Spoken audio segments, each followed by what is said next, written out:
এক জঙ্গলে থাকতো এক শিয়ানা শিয়াল। সে খুব চালাক কিন্তু একটু লোভীও ছিল। একদিন দুই বানর পেল একটা বড় রুটি। একজন বলল, বেশি আমি খাবো, আর একজন বলল, না না আমি খাবো। তারা ঝগড়া শুরু করলো। শিয়াল বলল, তোমরা ঝগড়া করো না, আমি রুটিটা সমান করে ভাগ করে দিচ্ছি। তারা রাজি হলো। শিয়াল রুটি দুই টুকরো করলো, কিন্তু এক টুকরো বড় আর একটা ছোট। সে বলল, এই যে বড় টুকরোটা একটু কামড় দিই তাহলেই সমান হবে। এভাবে করতে করতে শিয়াল মিয়া প্রায় পুরোটাই খেয়ে ফেলল। দুই বানর কাঁদতে কাঁদতে বলল, আহা, যদি আমরা শুরুতেই ভাগাভাগি করতাম তাহলে রুটিটা হারাতাম না।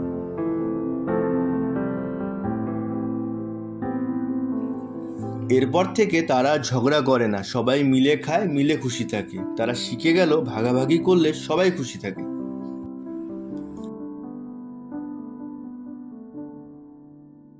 গল্পের শিক্ষা, ভাগাভাগি করলে সুখ বাড়ে। আরও এমন গল্প দেখতে চ্যানেলটি সাবস্ক্রাইব করুন। ধন্যবাদ।